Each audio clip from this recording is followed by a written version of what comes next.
I'm trapped in the corporate meat grinder. I'm trapped. I'm trapped in big defense specifically. It seems to be hard to get a job in a different industry outside of defense because that's where I've spent the majority of my career. But I want out. I don't want to be part of that anymore. I have a creative bug inside of me that has never gone away.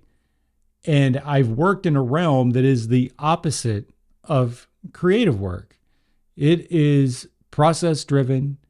It is heavy on redundancy. It is heavy on checks and balances, red tape. You got to have executive buy-in for everything, meetings out the ass. And a lot of the people who aren't software people like myself have no clue how software is built still to this day. They don't know, they don't understand it. So they just keep lumping on processes and safety and all this other crap to try and engineer, try to systemize or processify out the talent, me, the talent. They try to normalize everybody to fit this standard baseline. So high talent, they come down to the baseline. Low talent comes up to the baseline and they meet somewhere. You have this range that everybody kind of gets pigeonholed into. So if you have a creative element to yourself and you're feeling stuck in the corporate meat grinder, especially if you're in big defense like me, then those two worlds, you're never going to be able to reconcile that. You're never going to be able to find the creative outlet that you crave in big defense.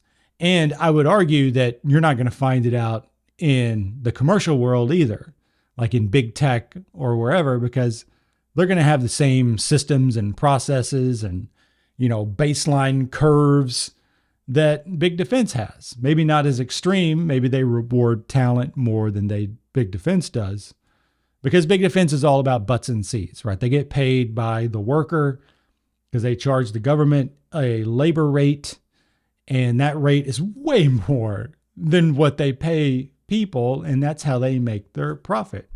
So butts and seats equals more dollars, whereas in the commercial world, they typically get paid by delivering a product reliably and, to some end consumer who pays for it, and their budget is, it fluctuates. It's not dependent on how many people are sitting in a seat. It's dependent on how many sales they can make of a particular product. But if you have, so there's some stuff that if you have that creative bug in you, which I would imagine a lot of you do because you're watching this, you're not going to find an outlet for that inside of corporate America. The only thing you're going to find in corporate America is a steady paycheck. And these days, you're probably lucky to find that. So if you found it, then good for you. Good for you. Don't quit it. Please don't quit it to pursue some stupid harebrained idea that you have. And that's why I have this YouTube channel. This is one of my creative outlets. This is something I've always wanted to do, or I've wanted to do for a while. But you're not going to find that outlet in corporate America. You can job hop all you want. I've done it myself. I've jumped around so many different teams, different jobs, different roles, and it's just not there. I have yet to find it. So good luck if you want to stay with that route.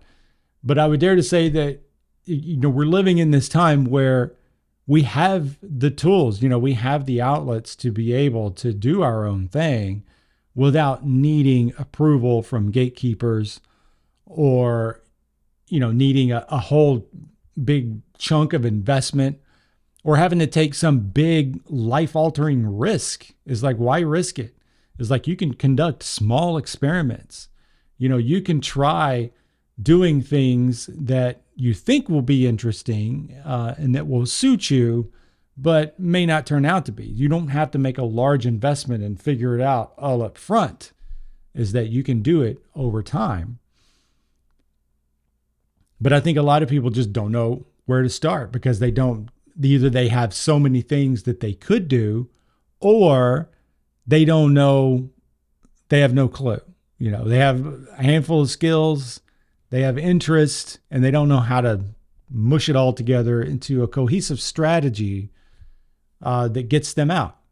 So I think the bottom line is if you have that creative element in you, especially if you're a software engineer and especially if you're in big defense, you're not going to find an outlet for that creative energy.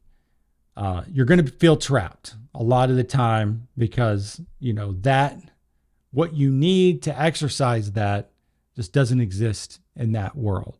You're either going to have to do it on the side and in the shadows, or you're going to have to figure out a way to take that creative thing inside of you, shape it into a cohesive strategy that has some economic viability to it, and then go out into the world and do it to see if you can't build/create your way out of the corporate meat grinder. And I'm pretty confident that you can. All of y'all are smart. You've been in big defense. You've been developing software for however long. I've worked with a lot of people, and all of them are super smart. Most of them, or I would say most of them, some of them are lifers. They're corporate lifers. They're never going to change. They feel safe and comfortable, and anything outside the norm is scary to them. It's way too scary to even try. I would argue they don't have a creative bug. They're fine just being cogs in the machine, which cool, more power to you. But for most of us, we ain't wired like that. We're wired with that artistic nature in us. And computer science was the promise that, well, you can be technical, but you can also be creative too, because I think developing software is more art than it is science. Although in the corporate world, they try to scientify it to goddamn holy hell to where it just shakes all of the soul out of it.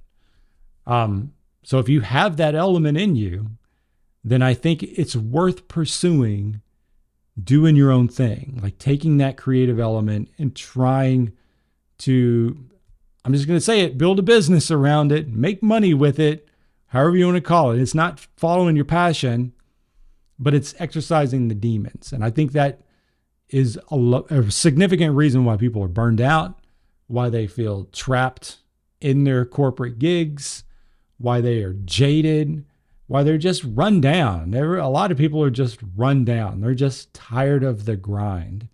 And a lot of that is pointless, meaningless, soulless work, just on repetition daily. You have to do these sprints, and the sprints never end. When do they end? You're always building towards some future that you can never reach. You never close the loop. And that leads to a lot of the problems, a lot of the things that you're facing, the burnout, feeling trapped, all that crap. So I think that you should at least explore, that you should at least take a chance on something to maybe build a strategy. And that's as far as you have to take it. You don't have to take it any further than that. Just see what the possibilities are. Discover maybe something that the light bulb goes off and say, I think I can make that work. Wouldn't that be awesome? If you could find something that light bulb goes off and says, I think I can make that work. Wouldn't that be great?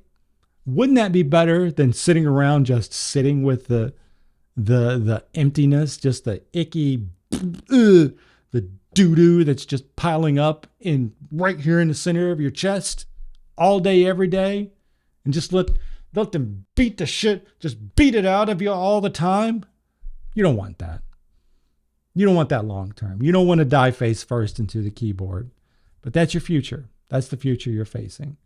Or you can make a different choice, and you could actually do something about it. And take a look. Take a look under the hood. See what you got.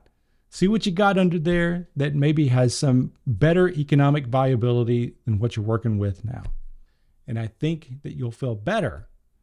You'll feel better if you exercise them. I've been Aaron. See you next time.